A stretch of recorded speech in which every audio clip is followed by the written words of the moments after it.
So it's been a while. Hey, thanks for joining me once again. If you're still here, still coming around, still stay subscribed, or if you're not subscribed yet, subscribe, like this channel, and leave any questions or comments, and I will get back to you in the comment section.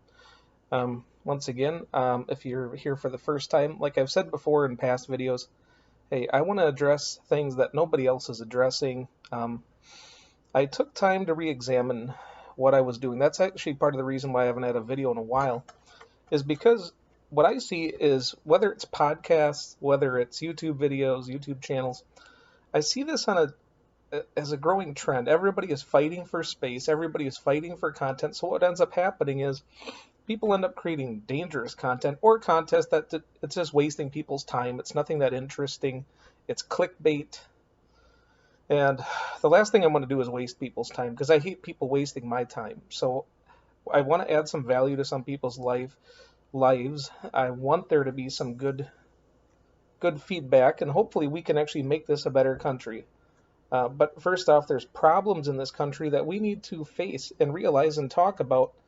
And that's what brings me to the subject of today is small towns, medium-sized towns that are being ran by legacy families, I will call them, for the purpose of this video. And what I mean by that is, so the area I grew up in, I would say the town had the same families running it for about, a lot of them, probably that 3 generations or so. As a matter of fact, a couple of the bigger outfits, the bigger stores, have recently sold out to corporations, or to at least smaller chains, where these were not even chains, but just belonged to just this town. It was I would say the legacy families were very close knit. They patted each other on the back. They're the only people you would hear advertised on the local radio stations. And they worked hard. And this is common knowledge. Everyone that lives around here knows that some of them work together to pay people off from not coming into town. Actually, one of the families, one of the grocers, tried to sue the Walmart. And as recently, Quick Trip is, from what I heard, that could be contested. I don't know for sure. That's why I don't like to use names. I'm not calling out any names because I don't know for sure. I don't want to get a libel, slander lawsuit on my hands. So we'll just say it in general because I'm assuming anyways that the same story plays out in a lot of towns. So I opened a store in this town. There was no competition for what I'm in business for. I have a record store. There's a guy that opened up across the street from me, opened a hemp products store. This guy is backed by he's a member of a legacy family in town. He apparently was out west for some years, probably quite a few years. There again, he's in this age range. I would say 45 to 55. It seems to be those are the Gen Xers that are really fighting right now. They're in that age group where a business or something was handed down to them, and they're the ones that have to fight the hardest to hold on to it because, well, it's slipping away. So I guess you can't blame them on one hand for fighting for it, but at the same time, they're the ones that will also vote for the people that say, let's make this country great again and this and that. It's like, well, there's in some ways in areas like this where things have never really been that great because they're ran by the local elites. And there again, we could say we have local, just like how we have local government, state government, federal government, we have local elites, state elites, and federal elites. It kind of works in the same fashion. So this guy, he had made a post, and I can't believe he has a business and he's making posts on the local town page. But he wanted to call out the food carts that are coming into town, the concession trailers. And I've been all over America, all over the world, and these are commonplace in bigger cities. But this guy, if I was a restaurant owner, I would be concerned. And once again, that's not free market. Hey, if they're following the regulations, they're licensed. And if somebody has that vehicle on private property, they have every right to compete.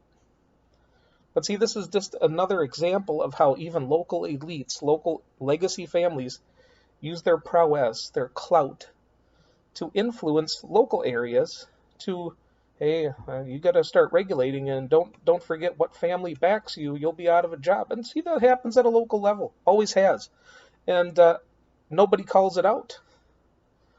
Nobody dares say anything about it because for a long time, most of these people, they were able to provide decent jobs. They provided decent jobs with decent benefits. Most of them no longer do that. The minute they stop doing that, providing good paying living wage jobs, guess what? You don't have your clout anymore. Nobody cares what you have to say once things have gotten so bad. And we can use that as an example. Let's look at in France when the elites, everyone's on the streets starving, out of work, and all the elites that are so detached can say is, oh, let them eat cake.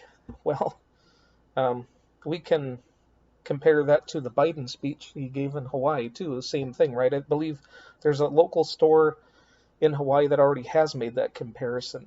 I do believe.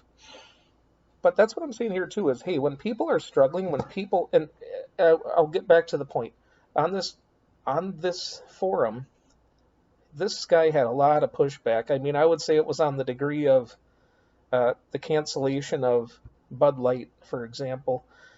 There's a lot of people that surprisingly joined in with me in saying, how dare you not let people compete? It's like, yeah, this is America. You want to make America a better country, allow people to compete. And guess what? If their product's better than yours, you go out of business. Let people vote with their dollars once again.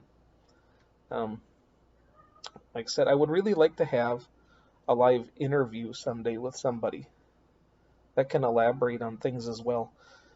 Because we're to a point now where people don't care what you have to say if you're not benefiting them at all, because you're not providing jobs locally. You're just one of the old aristocrat member of a family that at one time had power, and people at one time respected you because you provided them with something. The fact that you don't provide anything, where do you think you have any more clout? You don't. So we seem to be at a real crossroads in that, and I really wish um, people would address it. Of course, the Oliver guy, he addressed that a lot of issues that people can obviously live with, or not live with, but they can't live with, and that's the reason his song gained popularity and resonated with so many people. Um, but once again, I don't hear any musicians or even anybody with social media speaking out against this. I believe one person did, and I believe that was Russell Brand had an interview with Candace Owens a few years ago, and he did say that 70%, I mean, quote me if I'm wrong, look it up, correct me if I'm wrong, don't quote me, correct me if I'm wrong, that 70% of wealth in America came from inheritance. And honestly, in this area, with farming being a big industry and stuff, yeah, most times, and that's with businesses, a lot of times now, so many things are so well established in America, unless you're born into it, your chances are very slim you're ever going to have anything like that. So, but that's all I got for today. Thanks for listening.